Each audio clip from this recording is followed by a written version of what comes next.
கர்த்தருடைய பரிசுத்த நாமத்திற்கு மகிமை உண்டாகட்டும்.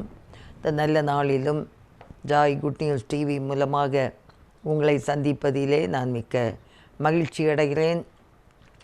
இந்த உயிர் மீட்சி நேரம் வழியாக உங்களை சந்திப்பதில் நான் அதிகமாய் மகிழ்ச்சி. அன்பானவர்களே, இந்த நாளிலும் கூட உங்கள் மத்தியில் அநேக காரியங்களை குறித்து பேசலாம். ஏன்னா அந்த அளவுக்கு நமக்கு முன்னால் அநேக காரியங்கள் தேவைகள் வைக்கப்பட்டிருக்கிறது. இந்த வாரம் முழுவதும் பார்க்கும்போது இது ஒரு பரிசுத்த வாரம். ஆனால் என்னையே கேட்டால் இந்த வாரம் முழுவதும் பரிசுத்த வாரம் ஆகையினால பரிசுத்தமாய் வாழ்ந்து அந்த ஈஸ்டர் வருதே, உயிர்த்தெழுந்த நாள், அந்த நாளில் பெரிய பண்டிகை கொண்டாட்டம் அப்படின்னு சொல்லி குடித்து வெறித்து கும்மாளம் போட்டு களி கூறுவது அது கர்த்தருக்கு அருவருப்பான காரியம். இந்த வாரம் முழுவதும் பரிசுத்தம் பரிசுத்தம்னு அவருடைய சிலுவையின் தியானங்களை தியானிக்கிறோம். கடந்த ஞாயிற்றுக்கிழமை குருத்தோலை ஞாயிறு இல்லையா? குருத்தோலை ஞாயிறு என்று சொல்லும்போது எல்லா ஜனங்களும், எவ்வளவு ஜனங்கள் இணைய முடியுமோ அந்த அந்த நாட்களிலே இணைந்தார்கள் என்று சொல்லப்படுகிறது. அது மட்டும் இல்லை, ஆண்டவராகிய இயேசு கிறிஸ்து அந்த கழுதை குட்டியின் மேல் அவர் பவனி வந்தார் என்று சொல்லி பார்க்கிறோம். சகரியா 9ஆம் அதிகாரம் 9ஆம் வசனத்தில் சொல்லப்படுகிறது, சீயோன் குமாரத்தியே மிகவும் களி கூறு, இதோ உன் ராஜா உன்னிடத்தில் வருகிறார், அவர் நீதி உள்ளவரும் இரட்சிக்கிறவரும் தாழ்மை உள்ளவரும் கழுதையின் மேலும் கழுதை குட்டியாகிய மரியின் மேலும் ஏறி வருகிறவருமாய் இருக்கிறார் என்று சொல்லி நாம் பார்க்கிறோம். அவர் எப்படிப்பட்டவர்? நீதி உள்ளவர். நீதி உள்ளவர். ஒரு வாரம் மட்டும்தான் பரிசுத்தமாய் நீதியாய் நடந்து கொண்டு அந்த ஈஸ்டர் அன்னைக்கு உயிர்ப்பு அன்னைக்கு குடித்து வரிக்க கர்த்தர் சொல்லவே இல்லை. எத்தனை ஆண்டு காலம் தேவன் நமக்கு இந்த உலகத்தில் உயிர் தந்தாரோ அத்தனை நாளும் பரிசுத்தமாய் வாழ்வதற்காகவே அவர் சிலுவையிலே அவர் மரித்து அடக்கம் பண்ணப்பட்டு உயிர்த்தெழுந்தார். அந்த உயிர்த்தெழுந்த வல்லமை எனக்குள்ளும் உங்களுக்குள்ளும் இருக்குமானால் ஒரு வாரம்தான் பரிசுத்தமாய் வாழ வேண்டும் என்றல்ல. உயிர் இருக்கிறது வரைக்கும், இந்த மூச்சு இருக்கிறது வரைக்கும், ஜீவன் இருக்கும் வரைக்கும் உண்மையாய் ஜீவிக்க, உத்தமமாய் ஜீவிக்க, பரிசுத்தமாய் ஜீவிக்க, நித்திய ஜீவனுக்கு ஏதுவான பாதையிலே செல்ல அதற்காக தான் அழைக்கப்பட்டிருக்கிறோம். கொஞ்ச காலம் வாழ்ந்து கொஞ்ச காலம் ஏனோதானோ என்று வாழ்வதற்காக அல்ல. இருக்கிற நாள் வரைக்கும் தேவ சித்தம் என்னிலே நிறைவேற வேண்டும், உங்களிலே நிறைவேற வேண்டும். தேவ சித்தம் என்று பார்க்கும்போது நீங்களும் நானும் பரிசுத்தமாய் ஜீவிக்க வேண்டும் என்பதுதான் தேவ சித்தம். எல்லாரும் நாம் ரட்சிக்கப்பட வேண்டும் என்பதுதான் தேவ சித்தம். எத்தனை பாவ சோதனைகள், கஷ்டங்கள், பிரச்சனைகள் வந்தாலும் எல்லாவற்றிலேயும் ஸ்தோத்திரத்தோடு கூடிய ஜெபத்தை ஏறெடுக்கிறது தான் தேவ சித்தம். எல்லாவற்றிலும் கர்த்தருக்கு துதி செலுத்துவது தேவனுக்கு சித்தம். அன்பானவர்களே, தேவ சித்தத்தை நிறைவேற்றவே தேவன் உங்களையும் என்னையும் அழைத்திருக்கிறார். மறந்துவிடக்கூடாது. இதே ஆண்டவர் நீதி உள்ளவர், அது மட்டும் இல்லை இரட்சிக்கிறவர், அது மட்டும் இல்லை தாழ்மை உள்ளவர். தாழ்மை உள்ளவர். ஒரு தாழ்மைக்கு அறிகுறிதான் அவருடைய பிரயாணம் ஒரு குதிரை மேல் அல்ல, ஒரு கழுதையின் மேல். அது மட்டுமல்ல, கட்டப்பட்ட கழுதை. அது மட்டும் இல்லை, இருவழி சந்தியிலே கட்டப்பட்ட கழுதை. ஒருவரும் ஒரு காலும் ஏறியிராத கழுதையின் மறி. கழுதையின் மறினா கழுதை குட்டி என்று அர்த்தம். அன்பானவர்களே, ஒருவரும் ஏறியிராத கட்டப்பட்ட கழுதை. இன்றைக்கு அன்பானவர்களே, நம்ம என்னென்ன காரியங்களிலே நாம் கட்டப்பட்டு இருக்கிறோமோ, எப்படி அந்த கழுதைக்கு ஒரு விடுதலை கிடைத்தது. எல்லா கழுதைகளையும் அழைத்து செல்லும்போது இது கட்டப்பட்ட நிலைமையில் இருவழி சந்தியில் இருக்கிற ஒரு கழுதையாக இருந்திருக்கிறது, கழுதை மறியாக இருந்திருக்கிறது. அன்பானவர்களே, அன்றைக்கு அதற்கு விடுதலை சந்தோஷமாக கடந்து போயிருக்கோம். இன்றைக்கு அன்பானவர்களே, எந்த பாவங்களிலே எந்த பிரச்சனையில் நாம் ஒருவேளை இன்றைக்கு கட்டப்பட்டதாய் இருக்கிறோமோ, இருமனமாய் இருக்கிறோமோ, அந்த இருமனம் உள்ள காரியங்கள் மாறி ஒரு மனம் தேவ சிந்தை உருவாகும்படியாக நாம் வேண்டிக் கொள்ள வேண்டும். அன்பானுள்ள ஆண்டுடைய சமூகத்திலே நம்மை வைப்போம். பாருங்க, இந்த ஜனங்கள் எல்லாரும் அந்த கழுதையின் மேல் தங்களுடைய வஸ்திரங்களை விரித்து அந்த பாதைகளிலும் வஸ்திரங்களையும் இலைகளையும் விரித்து முன்னடப்பாரும் பின்னடப்பாரும் ஆண்டவருக்கு முன்னாக பின்னாக கடந்து சென்று ஓசன்னா ஓசன்னா ஓசன்னா என்று என்ன செய்தார்களாம், ஆண்டவரை துதித்து பாடினார்கள் என்று இருக்கிறது. ஓசன்னா என்பதற்கு இயேசுவே ரட்சியும், இயேசுவே ரட்சியும் என்று அர்த்தம். அன்பானவர்களே, இஸ்ரவேல் ஜனங்கள் அந்த எகிப்து தேசத்தில் அவங்க வாழ்ந்தாங்க. பயங்கர பாடுகள், அவங்களுடைய கூக்குரல், அவங்களுடைய வேதனை, அவங்க கஷ்டத்தை புரிந்து ஒரு மோசே மூலமாக பாவத்தின் அந்த அடிமைத்தனத்தில் இருந்த அந்த அகோர பிடியிலிருந்து தேவன் அந்த எகிப்திலிருந்து விடுவித்து அழைத்து கொண்டு வந்தார். வழியிலே அவங்களுக்கு அநேக கஷ்டங்கள் இருந்தது, செங்கடல் இருந்தது, அப்புறம் எரிகோ மதில் வந்தது. எல்லாவற்றையும் தாண்டி தாண்டி செல்ல கர்த்தர் உதவி செய்தார். அவ்விதமாய் கடந்து போன நேரங்களிலும் கூட அதன் பின்பு ஒரு மோசே காலத்துக்கு பிறகு ஒரு யோசுவாவின் காலத்துக்கு பிறகு நியாயாதிபதிகள் இஸ்ரவேல் ஜனங்களை நடத்தினார்கள். அதன் பின்பு தீர்க்கதரிசிகள்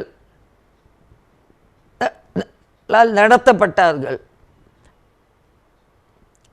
முதல் தீர்க்கதரிசி சாமுவேல், அப்புறம் ராஜாக்கள் ஆண்டார்கள். முதல் ராஜா சவுல் ராஜா, எங்களுக்கு ஒரு ராஜா வேண்டும் என்று கேட்டார்கள். அப்புறம் ராஜாக்கள் ஆட்சி செய்தார்கள். அதன் பின்பு ஒவ்வொரு இடங்களும் தேசம் ரெண்டாக பிரிந்தது. பிரிந்து அவனவன் தன் போக்கிலே ஆட்சி செய்ய ஆரம்பித்தார்கள். முடிவிலே ரோமர் ஆட்சியில் எல்லாரும் பாதிக்கப்பட்டார்கள். கொடுங்கோல் ஆட்சி. இப்போ அந்த கொடுங்கோல் ஆட்சி, அந்த ரோமர் ஆட்சி மாறி எல்லாருக்கும் ஒரு வேண்டுதல் என்னன்னா, இந்த இயேசுவை ராஜாவாக மாற்றி, ஏன்னா இயேசுவை ராஜாவாக மாற்ற வேண்டும் என்று எதிர்பார்த்தது எதற்காக என்றால், அநேக அற்புதங்களை செய்தார். கானாவூர் கல்யாண வீட்டில் அற்புதம் நடந்தது, எல்லாரும் கேள்விப்படுகிறாங்க. மரித்தவர்கள் உயிரோடு எழும்புகிறாங்க, குஷ்டரோகிகள் சுகமடைகிறாங்க, படுக்கையில் 38 வருஷமாக இருந்தவர்கள் சுகம் பெற்று எழும்பி வராங்க.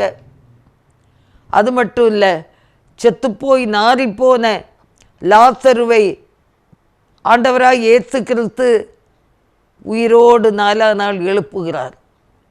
இதெல்லாம் கேள்விப்பட்ட மாத்திரத்தில் இவ்வளோ பெரிய அற்புதங்களை செய்கிற இந்த இயேசு ராஜாவாக வந்தால் நல்லா இருக்குமே. ஆகையினாலே தான் இயேசுவே ரட்சியும், இயேசுவே ரட்சியும் என்று சொல்லி அவங்க என்ன செய்கிறாங்க, எல்லாரும் அப்படியே நினைக்கிறாங்க. நினைத்து முன்னடப்பாரும் பின்னடப்பாரும் ஓசன்னா ஓசன்னா, கர்த்தருடைய நாமத்திலே வருகிறவர் ஸ்தோத்திரிக்கப்பட்டவர் என்று சொல்லி அங்கே ஆர்ப்பரிக்கிறதை நாம் பார்க்கிறோம். ஆனால் அந்த இயேசு கிறிஸ்து அவர் அந்த ஆளுகையை, தேசத்தை ஆளக்கூடிய ஆளுகைக்காக அவர் போகாமல் அவர் எங்கே போனார், எருசலேமுக்கு போகிறதை பார்க்கிறோம். எருசலேமில் போகும்போது அங்கே அந்த போகிற பாதையில் அவருக்கு பசி உண்டாயிற்று. அந்த பசியை தீர்க்க அத்திமரத்தை பார்த்தார். அது இலைகளால் நிறைந்திருக்கிறதை பார்த்தார். அந்த பசிக்கு ஒரு பழம் கூட கிடைக்கல. அந்த அத்திமரத்தை சபித்தார் என்று சொல்லி பார்க்கிறோம். திருப்பி அந்த தேவனுடைய ஆலயத்துக்குள்ளே கடந்து போகும்போது விற்கிறவர்களும் வாங்குகிறவர்களும் அதை கள்ளர் குகையாக்கி அங்கே அவங்க அதை பரிமாறுவதை அவர் பார்க்கிறார். பார்க்கும்போது அவர் என்ன சொல்லுகிறார் என்றால், என்னுடைய வீடு எல்லா ஜனங்களுக்கும் ஜெப வீடு என்னப்படும், ஆனால் நீங்கள் அதை கள்ளர் குகையாக்கி விட்டீர்கள் என்று சொல்லி அங்கே அவர்களை கடிந்து கொள்வதை நாம் பார்க்கிறோம். அன்பானவர்களே, என்னுடைய வீடு, இது என்னுடைய வீடு, ஜெப வீடு. அப்போ இதுதான் ஆலயம், நாம் தான் அவருடைய ஆலயம். நீங்கள் தேவனுடைய ஆலயமாக இருக்கிறீர்கள். இந்த ஆலயத்திலே யார் வாசம் செய்கிறார்? தேவன் வாசம் செய்ய வேண்டும். தேவன் வாசம் செய்யக்கூடிய இந்த வீட்டை நாம் கள்ளர் குகையாக்கி விடக்கூடாது. 1 கொரிந்தியர் 3:16-17 சொல்லுகிறது, நீங்கள் தேவனுடைய ஆலயமாய் இருக்கிறீர்கள் என்றும் தேவனுடைய ஆவி உங்களில் வாசமாய் இருக்கிறார் என்றும் அறியாமல் இருக்கிறீர்களா? ஒருவன் தேவனுடைய ஆலயத்தை கெடுத்தால் தேவன் அவர்களை கெடுப்பார் என்று சொல்லி இங்கே பார்க்கிறோம். ஆகையினால அன்பானவர்களே, இது தேவன் தங்கும் தேவனுடைய வீடு. நாம் தான் அவருடைய வீடு, அவர் தங்கும் வீடு, அவர் தங்கும் ஆலயம். ஆகவே இந்த ஆலயத்தை நாம் என்ன செய்யணும்? சுத்தமாய் பரிசுத்தமாய் காத்து கொள்ள வேண்டும் என்பது அவசியமாயிருக்கிறது. ஆகையினால அவர் நம்மை இந்த நாட்களில் விடுவிக்க அவர் வல்லமை உள்ளவராய் இருக்கிறார், வல்லமை உள்ளவராய் இருக்கிறார். சகரியா 9:9 கூட சொல்லப்படுகிறது, ஆண்டுடைய இந்த பிரயாணம் பழைய ஏற்பாட்டு புஸ்தகத்தில் தீர்க்கதரிசனமாய் சொல்லப்பட்டது புதிய ஏற்பாட்டிலே நிறைவேற்றப்படுகிறது. சகரியா 9:9, சீயோன் குமாரத்தியே மிகவும் களிக்கூறு, இதோ உன் ராஜா உன்னிடத்தில் வருகிறார், அவர் நீதி உள்ளவரும் இரட்சிக்கிறவரும் தாழ்மை உள்ளவரும் கழுதையின் மேலும் கழுதை குட்டியாகிய மரியின் மேலும் ஏறி வருகிறவருமாய் இருக்கிறார் என்று சொல்லி பார்க்கிறோம். அப்படி வந்த ஆண்டவர், அவர் இரட்சிக்கிறவர், அவர் நீதி உள்ளவர், அவர் தாழ்மை உள்ளவர். இன்றைக்கு அந்த கழுதை குட்டியாகிய மரியின் மேல் ஏறி வந்த அந்த உன்னதமான தேவன், அவர் இரட்சிக்கிறவர், உங்களை விடுவிக்கிறவர். ஆகையினால அன்பானுள்ள அவருடைய கரங்களிலே நீங்கள் உங்களை ஒப்பு கொடுக்கும்படி நான் அன்போடு கேட்டுக்கொள்கிறேன். சகரியா 9:11 சொல்லப்படுகிறது, உனக்கு நான் செய்வது என்னவென்றால் தண்ணீர் இல்லாத குழியிலே அடைபட்டிருக்கிற உன்னுடையவர்களை நான் உன் உடன்படிக்கையின் இரத்தத்தினாலே விடுதலை பண்ணுவேன் என்று சொல்லுகிறார். அல்லேலூயா! விடுதலை பண்ணுகிறவர், அவர் ரட்சிக்கிறவர். என்னென்ன பாவங்களிலே அக்கிரமங்களிலே ஒருவேளை கட்டப்பட்டதாய் நீங்கள் இருப்பீர்கள் என்றால், என்ன பாவங்களிலே கட்டப்பட்டதாய் இருந்தாலும் சரி, அவர் இந்த நாளிலே உங்களை விடுவிப்பேன் என்று சொல்லுகிறார். தண்ணீர் இல்லாத குழியிலே அடைபட்டிருக்கிற உன்னுடையவர்களை நான் உன் உடன்படிக்கையின் இரத்தத்தினாலே நான் விடுதலை பண்ணுவேன் என்று சொல்லுகிறார். எத்தனை பேர் விசுவாசிக்கிறீங்க?